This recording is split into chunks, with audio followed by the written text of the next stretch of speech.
It is the end of 1941. A squadron of Japanese pilots is launched from an aircraft carrier with the command, "Climb Mount Nitaka."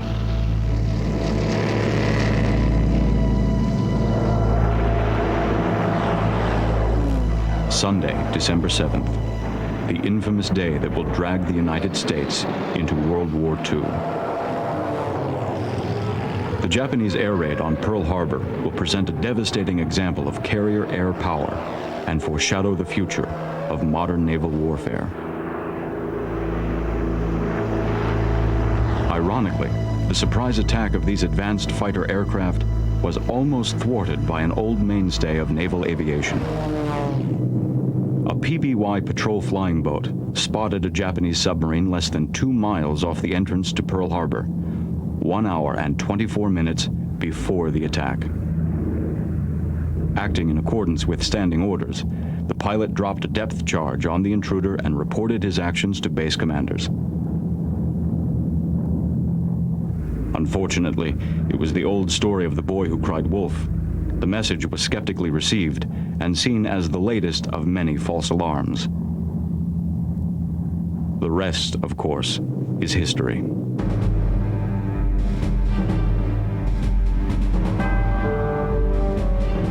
Nevertheless, this incident is testimony to the unforgettable role flying boats would play throughout World War II. For anti-submarine warfare, long-range transport, and air-sea rescue, these waterbirds were indispensable. From twin-engine patrol planes to giant 6-engine bombers, they offered versatility and mobility to combatants on both sides of the war.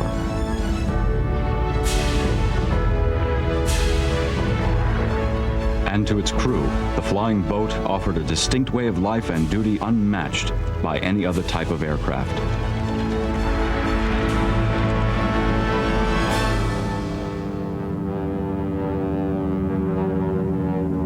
Although the war's great naval battles would be won by the smaller carrier aircraft, ultimate victory hung in the balance of all naval air operations.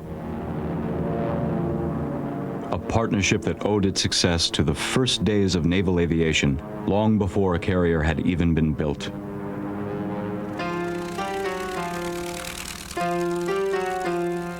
In 1911, Glenn Curtiss had perfected his hydroaeroplane at North Island Naval Base in San Diego, California, and delivered the U.S. Navy its first aircraft. But it was the flying boat, developed soon after, that gave the Navy the weapon it needed to cope with the changing face of modern warfare. These larger seaplanes could hold more fuel for extended flights and carry sizable bomb loads. When World War I introduced aerial combat, the flying boat distinguished itself as an aircraft that could patrol vast coastlines and fly far out to sea to attack submarines, the other new weapon of modern warfare. A capability that would prove essential in the next World War.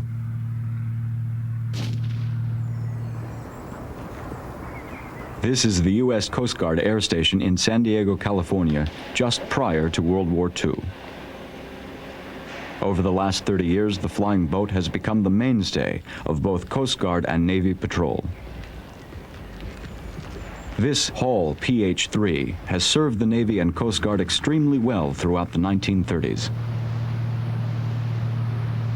With its short takeoff capability and superior rough sea handling, it is ideally suited for air-sea rescue operations. But as a biplane, its days are numbered. Just blocks away from the Coast Guard station, the Consolidated Aircraft Corporation is busy building the latest and greatest addition to the Navy's Air Patrol Wing, the PBY Catalina. Nothing short of right is right. The slogan at the Consolidated plant in San Diego was taken to heart when they built the PBY. With bulkhead compartments, the hull of the PBY resembled a ship more so than an aircraft fuselage. All metal in construction, the PBY was the first of the Navy seaplanes not to be designed with wires, fabric, and glue. It sported a high and very large monoplane wing spanning 104 feet that was supported on a pylon-like structure. And its floats were electrically retracted to become wingtips after takeoff, offering an additional streamlined feature. The first production PBY-1 was accepted in 1936. More than 3,300 PBYs would eventually be produced, the largest number of a single flying boat type ever built.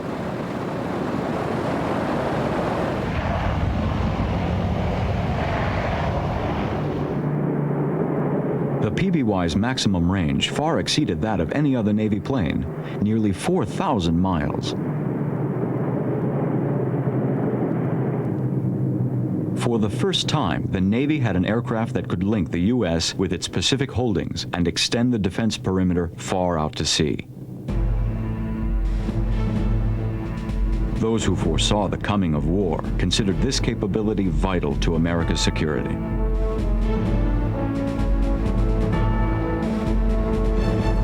And as war approached, the Navy began taking its new aircraft straight from the consolidated plant for evaluation. Soon, San Diego Bay was teeming with PBYs.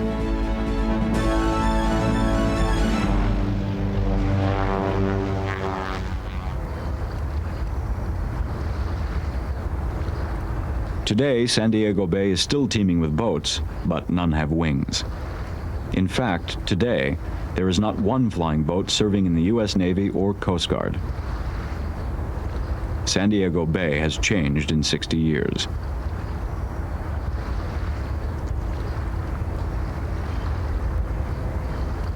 The old consolidated sea ramp facility is now a vacant lot.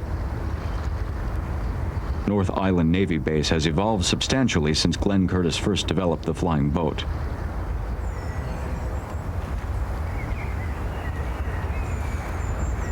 Across the bay, the U.S. Coast Guard Air Station is still in operation. Semper Paratus, always prepared. When America entered World War II, the Coast Guard had been prepared to do its part as a component of the U.S. Navy. Stan Mahoney remembers using its seaplane facility for testing PBYs.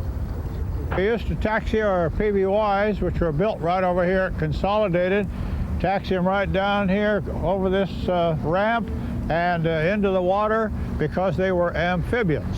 Then we would test the PBYs by taking off San Diego Bay here, and we would probably test about 2 or 3 PBYs a day. When we got through with one, we'd go back and get another one, taxi it down, and do it all over again. That's kind of a nice remembrance. Looking at the old ramp there, it was kind of fun taxiing a PBY across that Harbor Drive and look down and wave at the people as you went by, you know. Kind of brings back memories. The amphibian version of the PBY was delivered to the Navy in 1941. With tricycle landing gear, it could operate from land as well as water. These later models were also configured with transparent waist blisters housing gunner stations with .50 caliber machine guns. With increased production, the PBY set the standard for the Navy's long-range patrol as it could remain aloft for over 18 hours.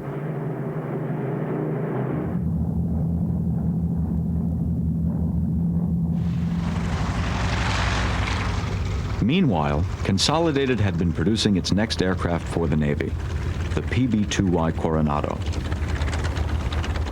This 4-engine flying boat was designed to meet the Navy's newest requirement for a large, long-range patrol bomber. While it provided greater cargo space than that of the PBY, the Coronado's deep hull was in fact necessary to facilitate a water takeoff for such a large aircraft. You can get a lot of speed up, but unless you can get it to rocking and break the suction between the hull and the water, you just bounce along like a good boat.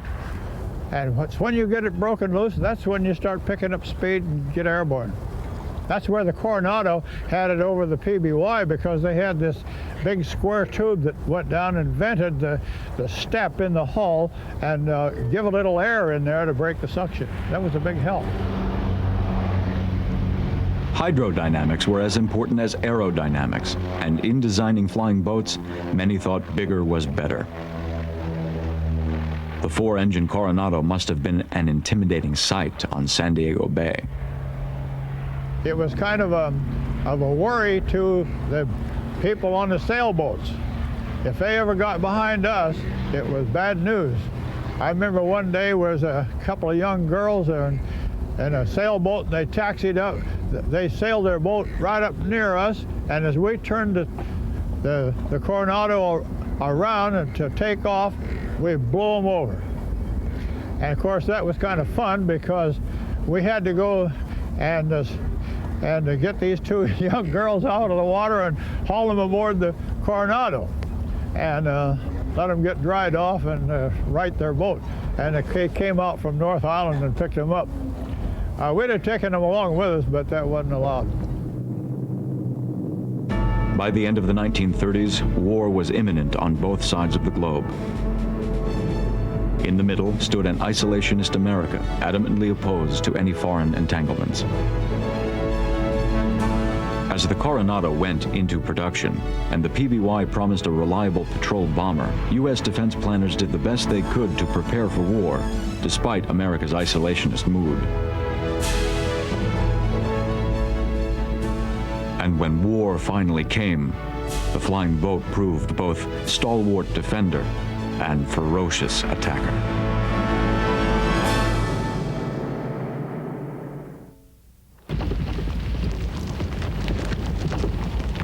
After Great Britain and France declared war on Germany on September 3, 1939, it was not long before Hitler would overrun Northern Europe.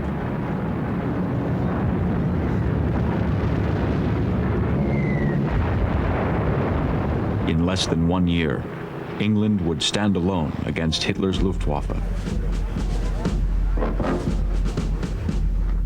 But with England came the entire British Commonwealth of Nations: Canadians, Australians, New Zealanders, and South Africans, all comprised a fighting force capable of withstanding 6 years of warfare on both sides of the globe. From the beginning, only the British Navy, key to England's survival, stood in the way of German naval control of the North Atlantic. To keep German raiders from attacking Allied shipping, the Royal Navy would now need the help of reconnaissance aircraft more than ever.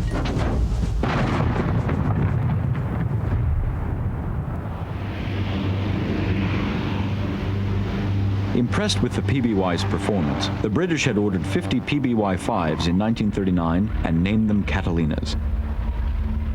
The U.S. Navy liked the name and officially adopted it in 1941. In the spring of that year, Catalinas of the Royal Air Force's Coastal Command would deliver the British Navy a decisive victory in the North Atlantic.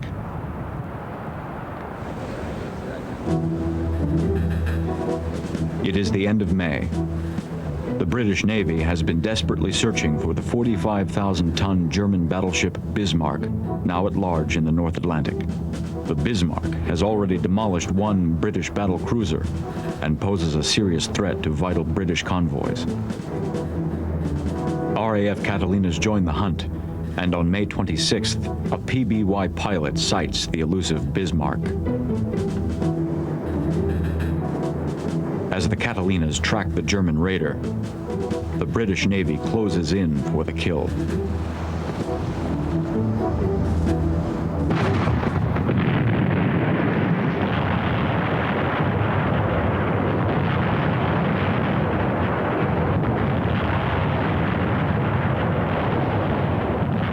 While a formidable warship, the Bismarck is no match for Britain's numerical superiority.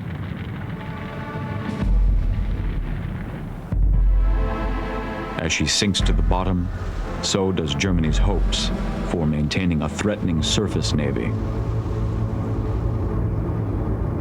Thanks to the vigilance of the Catalina, British Coastal Command will continue to protect England's supply line and thereby frustrate Germany's attempts to strangle the British Isles into submission.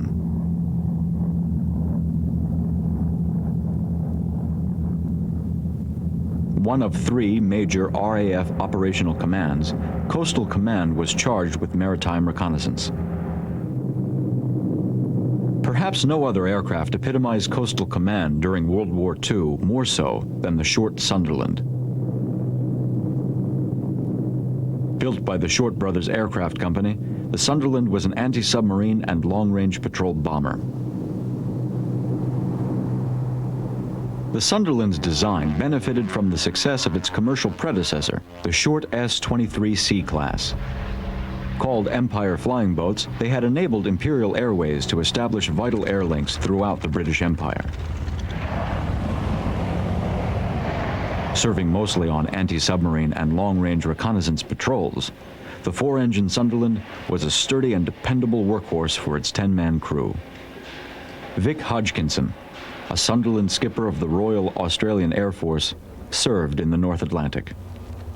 The Sunderland was a very good aircraft. It took a lot of punishment, though we didn't have any armour plate on it. Later on they put some armour plate around the skipper. It wasn't a fast aircraft, but it had an endurance of, as I say, about 12 hours, the early ones. It was a good seaboat.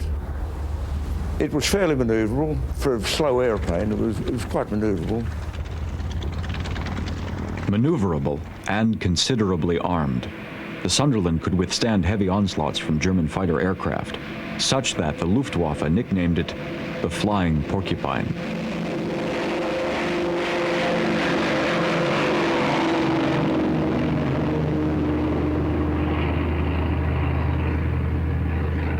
It was the first flying boat to be equipped with power-operated bow and tail gun turrets, 8 .303 caliber machine guns in all, 2 at the front, 4 in the rear, and 2 at the midsection. Apparently called porcupines because of the amount of armament we had on board the aircraft, which was, I suppose, quite a large amount for an aircraft in those days, but really it was very primitive. And the Germans thought we had cannon on board, thank heavens, because they normally gave us, in my day, gave us a wide berth. But the 303, as I mentioned, had a very poor range against the cannon. But close in, of course, you have the concentration of firepower. If you get them in close enough, then you had a chance of doing some damage. Time was spent avoiding rather than attacking German aircraft. Instead, Sunderlands pursued a more stealthy quarry, the U-boat. Armed with mines, bombs, and depth charges, the Sunderland could be a deadly opponent. But more often than not, the German U-boat outpaced the lumbering Sunderland, stealing below the ocean's surface before damage could be done. This outcome was not entirely unsatisfactory. Submarine work, of course, we flew patterns over an area where the submarines were expected to be, mainly on the roundabout between the 100-fathom line off the coast of France and inshore. We didn't fly much closer than about 50 miles off the French coast. And the idea there was to keep the submarines under the water until they reached the 100-fathom line, which meant that they had to use their batteries. And by the time they got the 100-fathom line, they had to surface anyhow to charge them again. So that was the reason for that exercise. And of course, other times you met them further out to sea.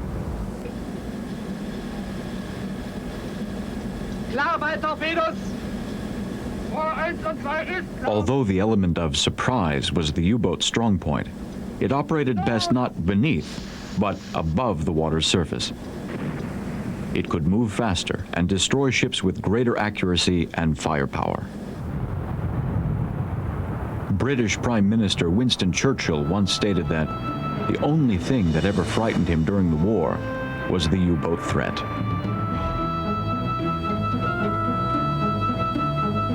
With France, Norway, and the Low Countries lost to Hitler's war machine by 1940, the entire Atlantic seaboard from Norway to the Spanish border lay at Germany's disposal. U-boats ranged freely from French Atlantic bases out of the Bay of Biscay and wreaked havoc on British merchant shipping. Convoy escorts and their airborne guardians were needed more than ever as the Atlantic lifeline was stretched dangerously thin.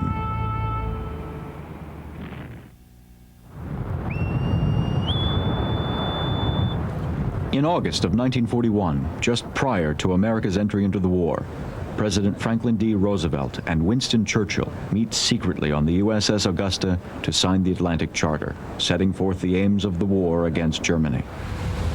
A peculiar meeting between an active belligerent and a technically neutral country.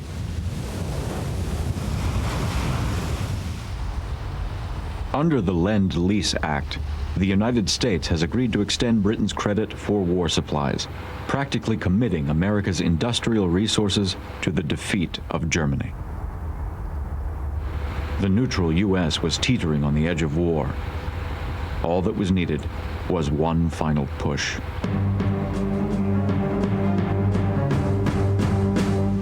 The surprise was complete. America's Pacific Fleet had been caught sleeping.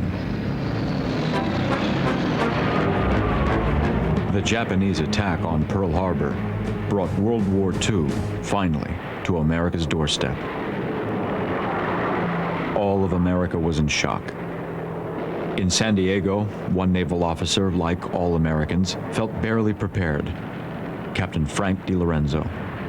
Most everybody remembers where they were on the day of Pearl Harbor. I was flying for the Navy out of San Diego, and a bunch of other bachelors, and I had a house right in Coronado, California, and we were just sitting around a Sunday morning drinking Bloody Marys, and we got a telephone call. The fellow said he was a duty officer and said for us to get down to the squadron right away. The Japs had just bombed Pearl Harbor. Well, we thought it was a gag and hung up the phone, and the phone rang back immediately. It said, "Get your butts down to the squadron right now, we're at war." And we turned the radio on, and of course it was all full of the day of infamy, and we went down to the squadron, and mass confusion. We knew we were at war. We didn't know where the enemy was, but we knew we had to fly. Immediately, attention focuses on America's first line of defense, the coastline. How far off the western coast have the Japanese come? Heavy patrol is imperative.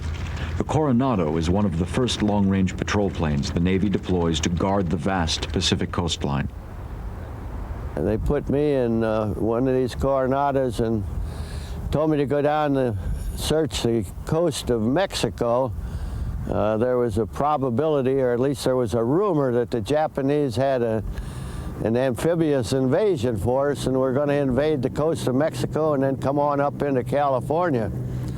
We took off as we were instructed and flew down the coast of Mexico, all the way down past Guadalupe Island and almost down to Baja, California. And we didn't see a thing. There were no Japs, there was no nothing.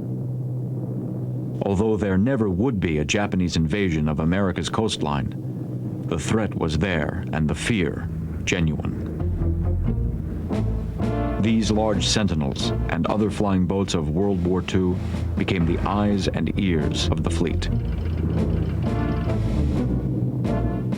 The Coronado could cover 2,300 miles non-stop to look for enemy activity, keeping the Navy alert and ready for mobilization at a moment's notice. Also, its great size could hold a 12,000-pound bomb load for an immediate attack if necessary.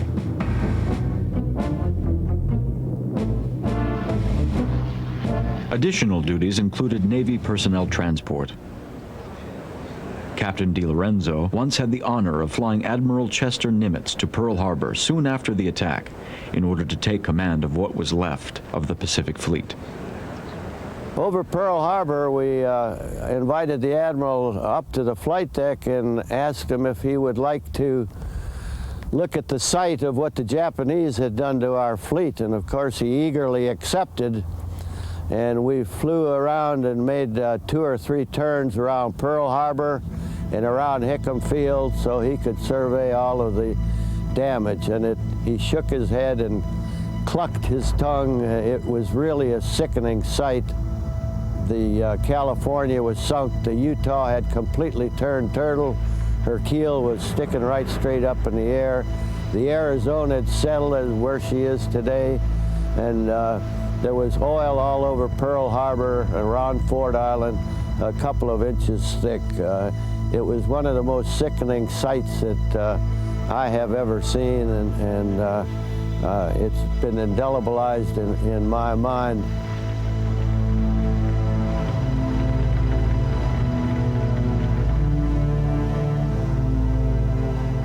The losses suffered were enormous. Except for the 3 aircraft carriers that were luckily out at sea, the entire Pacific Fleet was damaged or destroyed. All 8 battleships were put out of action. Almost all of the aircraft were destroyed.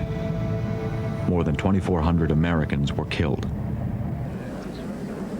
Vice Admiral Bull Halsey, commander of the Pacific Carrier Task Force, launches air raids of his own on enemy shore bases to let the Japanese know that America is still a force to be reckoned with. The enemy counterattacks with superior aircraft, piloted by more experienced fighters. The Japanese Zero, although lightly armored, is faster and more maneuverable than the American Wildcat. But with time and training, American carrier fighters will gain the experience needed to eventually beat the Japanese at their own game.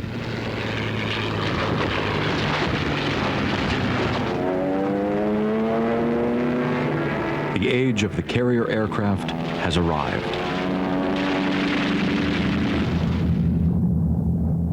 Meanwhile, Midway Island stands alone as America's outpost in the Central Pacific. Its continued survival depends largely on flying boats like the PBY. U.S. carrier aircraft will win the epic Battle of Midway. But before that battle begins, PBYs will report the advance of Japanese vessels and make the first torpedo attacks before the carrier even launches its first aircraft.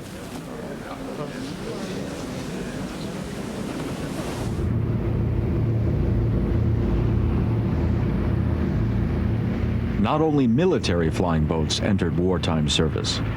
The famous Pan Am Clippers that had pioneered the trans-Pacific air routes in the 1930s were caught in mid-flight when Japan turned their Pacific Island bases into a battleground. The Philippine Clipper, sister ship of the famous China Clipper, evacuated Pan Am personnel and passengers from Wake Island and brought the first eyewitness reports of the Japanese attack. The Pacific Clipper, a Boeing 314 stationed in New Zealand, was literally cut off from its Pacific route to San Francisco. Crossing deserts and mountains through 3 continents, it took the long way home, 23,000 miles westward to New York. This first commercial airliner to fly around the world was a superb example of the range and capacity of large flying boats. Safe and sound, the Pan Am Clippers soon were given their new war paint. The elegant Clippers became sturdy war boats, fulfilling the military need for long-range transport aircraft.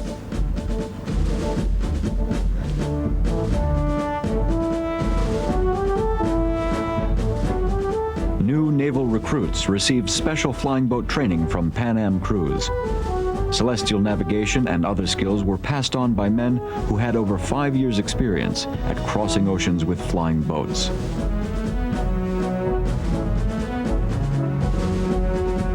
Pan Am crews themselves took on military status.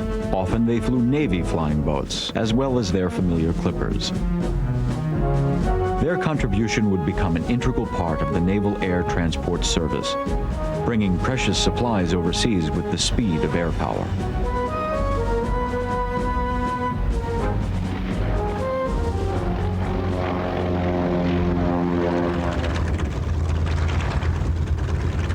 Another 2-engine patrol bomber played an important part in guarding America's coastlines. From the factory of Glenn L. Martin, who had built the famous China Clipper, came the PBM Mariner. This flying boat was more advanced than the older PBY Catalina.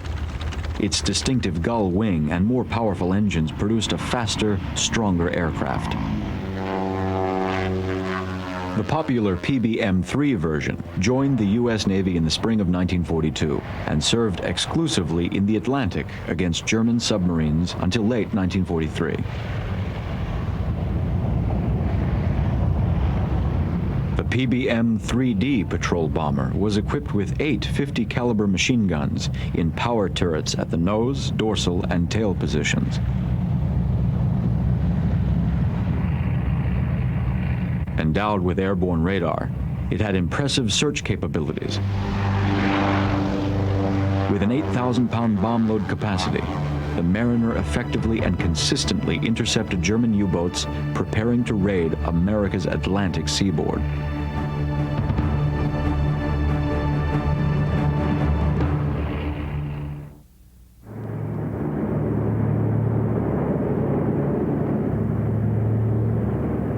On the other side of the Atlantic, the Sunderland was doing its best to counter the U-boat menace. Sometimes, however, the greatest menace was not met at sea, but upon returning to base.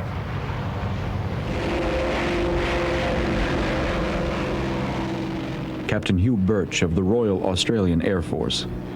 The worst thing about flying out of England was the weather. Because, you know, coming back to particularly a place like Oban in Scotland, we were operating from at one stage, it was like flying up a tunnel at night, and the weather was shocking. You know, very, very strong winds and rain, snow.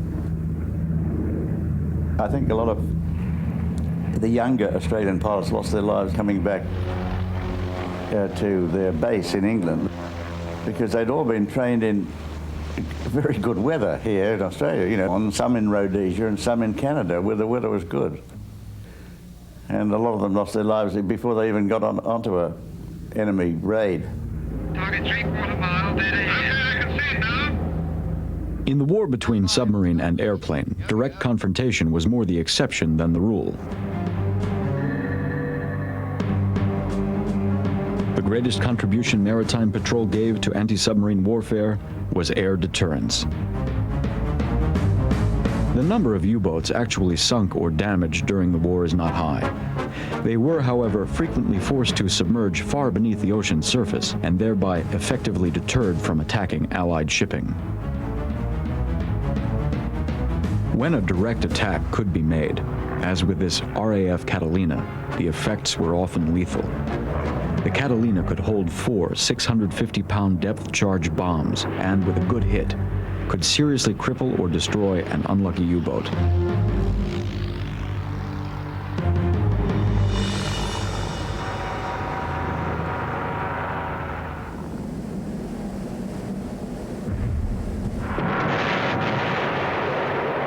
On one routine U-boat patrol, Captain Hugh Birch and his Sunderland crew suffered an unexpected hit of their own. We had one occasion when I was flying in the Bay of Biscay looking for a submarine, and we sighted a Dornier flying boat. And I decided it looked fairly slow. It would be a good idea to attack this, which we did, but suddenly there was a terrible explosion in our aircraft, and I asked the co-pilot to go down and see what was happening because the front gunner had stopped firing. And we'd been hit by 2 20mm cannon shells, one which blew the front off the front turret, and another one which caused a tear in the side of the starboard side of the aircraft about 12 feet long. So the whole airplane became very, very drafty. The front gunner was very badly wounded and fell back inside the aircraft, and we gave him morphia. And there was a happy ending to the story in that he married the nurse who was looking after him in hospital. Like the Sunderland, this German Dornier flying boat was used for maritime reconnaissance. Its regular duties included reporting the locations of Allied shipping to German air bases on the mainland.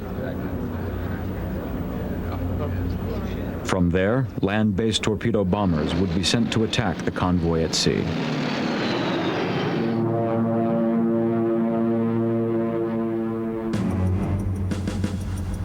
Of all of Germany's World War II flying boats, the most impressive was the Blohmen Voss BV-238. Flying boats are traditionally known for their great size.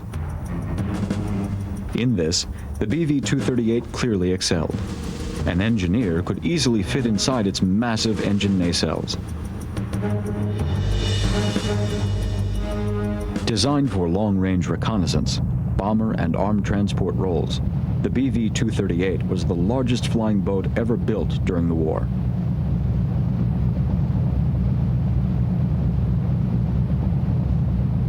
This prototype did not appear for flight tests until the spring of 1944. Before it could take on its bomber form, it was destroyed in a strafing attack by American Mustang fighters. With its long-range capability, the BV-238 could have easily carried its massive bomb load across the Atlantic Ocean had it appeared earlier in the war. Imagine bringing the war in Europe to American soil. The psychological impact to America's morale could have been as damaging as the physical impact to its war industry. World War II might have seen a different outcome.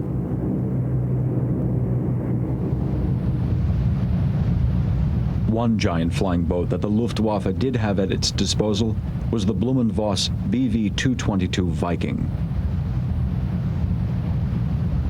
Originally built for transatlantic commercial air service, the Viking was adapted for wartime use as a long-range maritime reconnaissance and transport vehicle.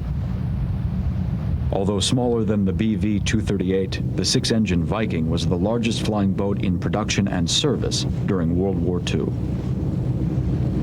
In fact, flying boats like the Viking continued to be the largest type of aircraft in production until the logistical demands of the war finally produced airstrips capable of supporting large land planes. Here, water offers a virtually unlimited runway for the giant Viking's takeoff.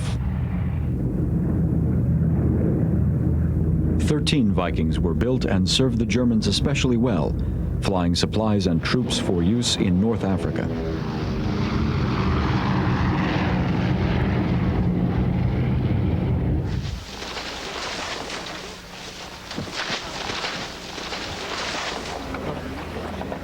In British Africa, crude airstrips were hacked out of the thick jungle so that Allied land planes could maintain supply lines across the continent.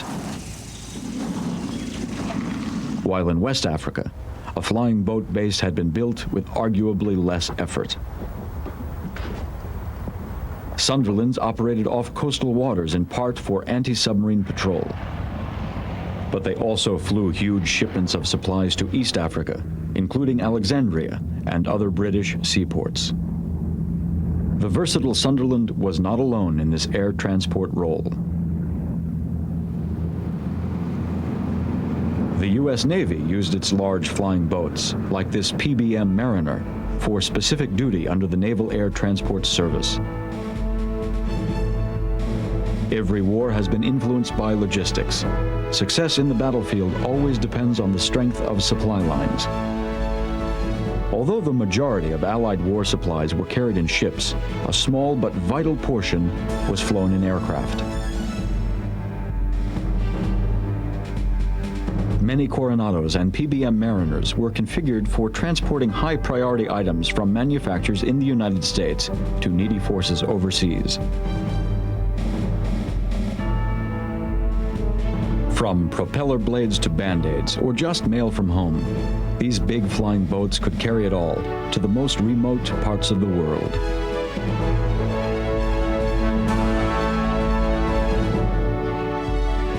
And men, perhaps the most important cargo, battle-weary soldiers and sailors going home. In a matter of hours rather than days, these long-range flying boats carried men back to their families across the oceans that had separated them for so long.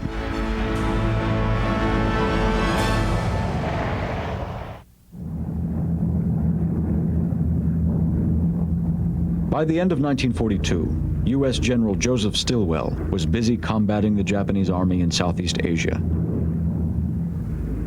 Under his command, U.S. and Chinese nationalist forces fought to keep the Japanese from controlling all of Burma, a country wedged between China and India.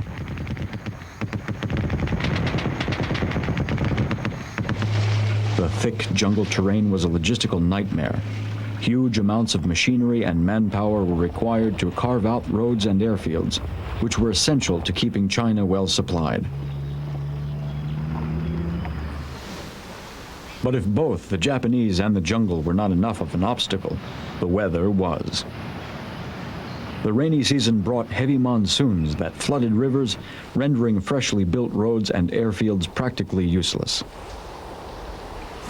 Under these conditions, the air supply to China became extremely difficult. These land-based planes were virtually immobilized in the war effort against Japan.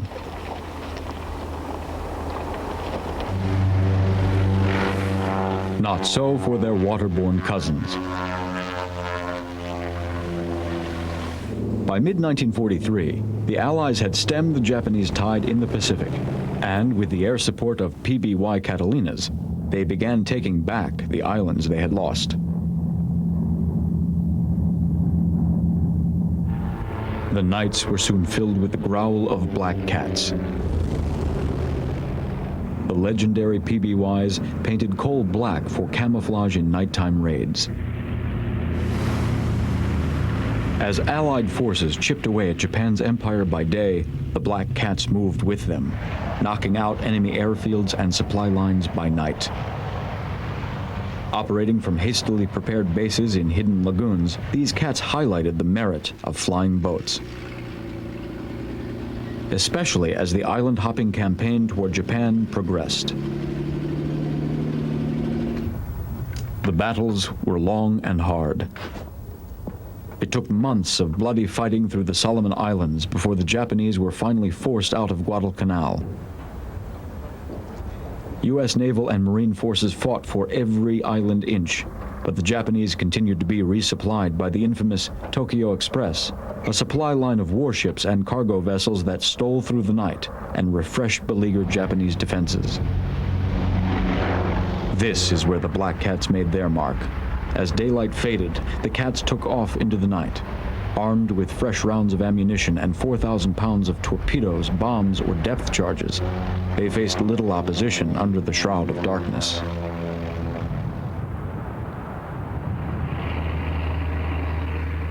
The slow-moving Catalinas were vulnerable to anti-aircraft and fighter attack during the day.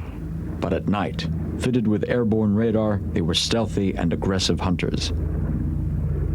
The Japanese, who did not have radar, were often unaware of a black cat approach before it was too late. Hunting in packs, the black cats pounced on exposed enemy ships, often with devastating results. Constant nighttime attacks like this left little room for reinforcement to Japanese troops. Throughout 1943 and 1944, the cats helped neutralize counterattacks against the gradual advance of Allied forces.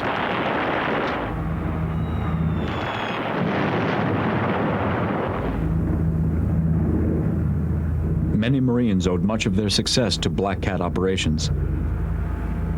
And the cat crews knew who to thank: the old reliable PBY. Its ruggedness and durability could absorb heavy anti-aircraft fire and still limp home, sometimes with only one engine running. And if necessary, it could always make a safe water landing. The versatile cats clearly earned their keep.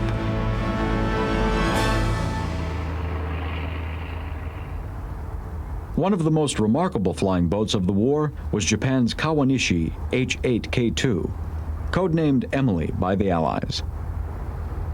Little film record still exists, but this home movie offers a glimpse of the fastest flying boat in service during World War II. Armed with 5 20mm cannons, the Emily was greatly respected by Allied fighter pilots, and with their long-range capability, these heavy bombers were once sent to attack Pearl Harbor in March of 1942. The mission was called off, however, due to thick cloud cover over Hawaii.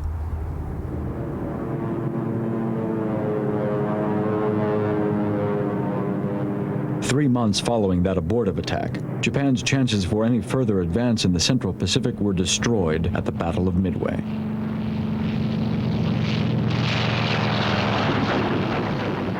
Before the first shot was fired, U.S. fleet commanders had known that the battle would be won in the sky, not on the sea.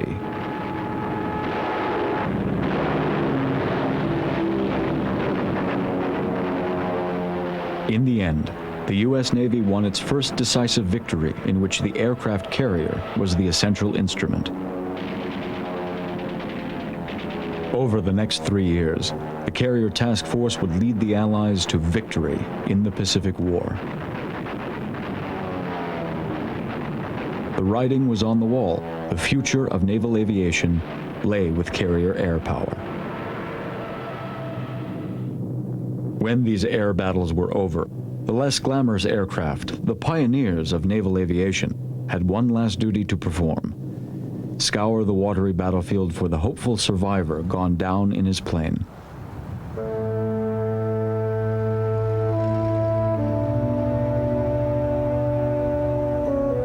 For air-sea rescue, the flying boat was hard to beat. Hundreds of downed pilots escaped a watery death thanks to the reliable PBY. And perhaps hundreds more owe their thanks because these patrol planes better prepared the fleet for battle with advanced reconnaissance.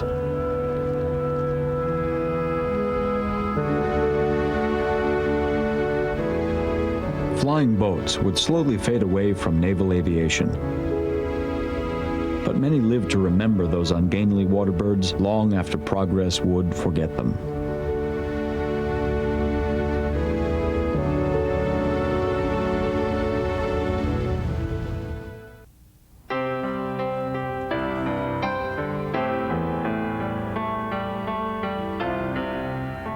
Stan Mahoney does more than remember.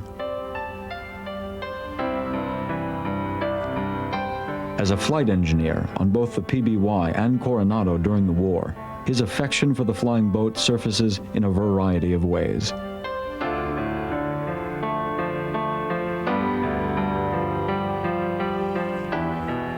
When he's not revisiting his old stomping grounds at San Diego Bay, he indulges in his favorite hobby. I always did like to draw pictures of airplanes, even when I was a kid in school. In fact, I even got in trouble for drawing pictures.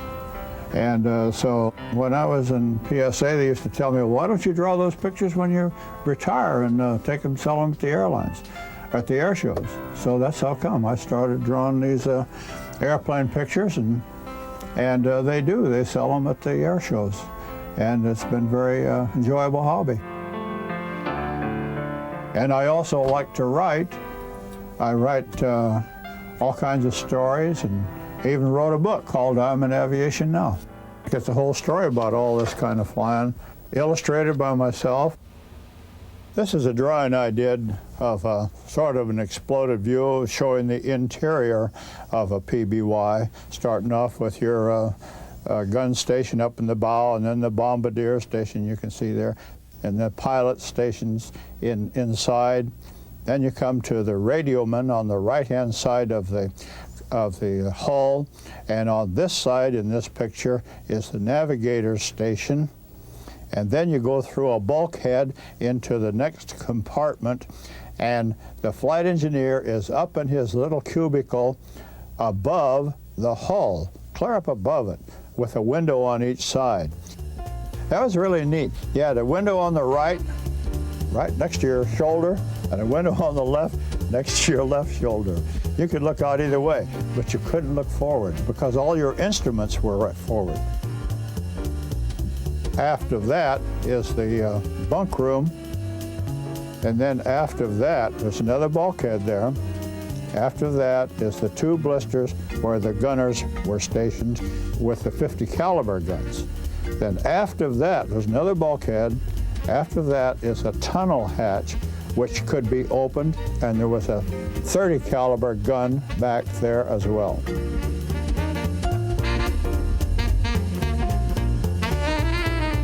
As with all flying boats, PBY crews shared a special affection for their aircraft.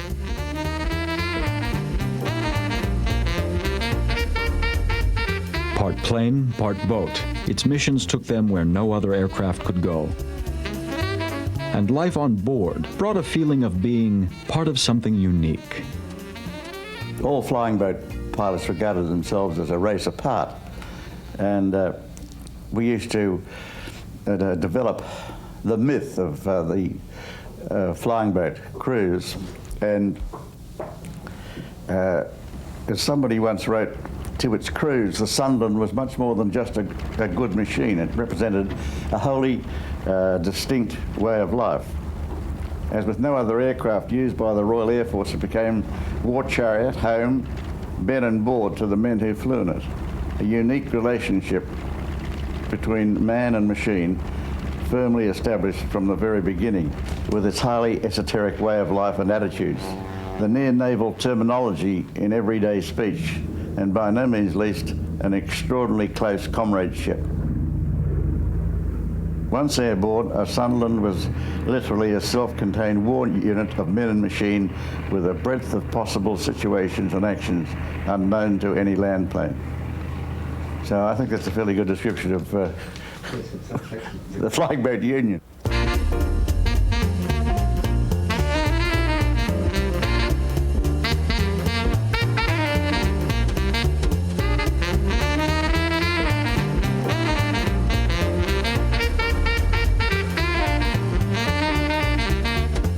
All crew members were just like a family. They all knew one another. They knew their families.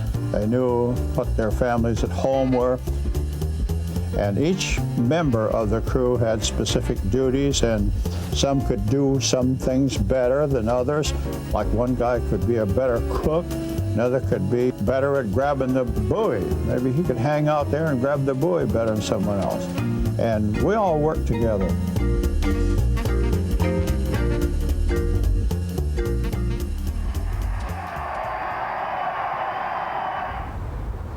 With the Japanese surrender in 1945, a war ends in which the flying boat faces an uncertain future. The aircraft carrier has succeeded the battleship as the primary naval attack ship and has become the new champion of naval aviation. While World War II was the flying boat's finest hour, it was also the beginning of the end. The increasing availability of fixed airstrips built for use in the war and the advantages of operating aircraft from such facilities signaled the demise of both the military and commercial flying boat.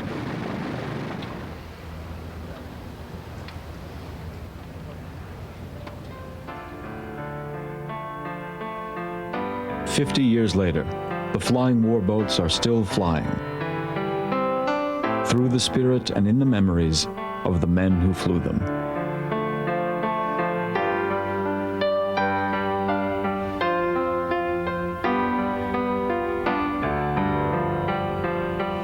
When Stan Mahoney flips through his old logbook, the flying boat is alive once again. This goes back to the first flights I made in a PBY. You look in here and see where you did something that brings the story back. So then I turn around and write this story in the book.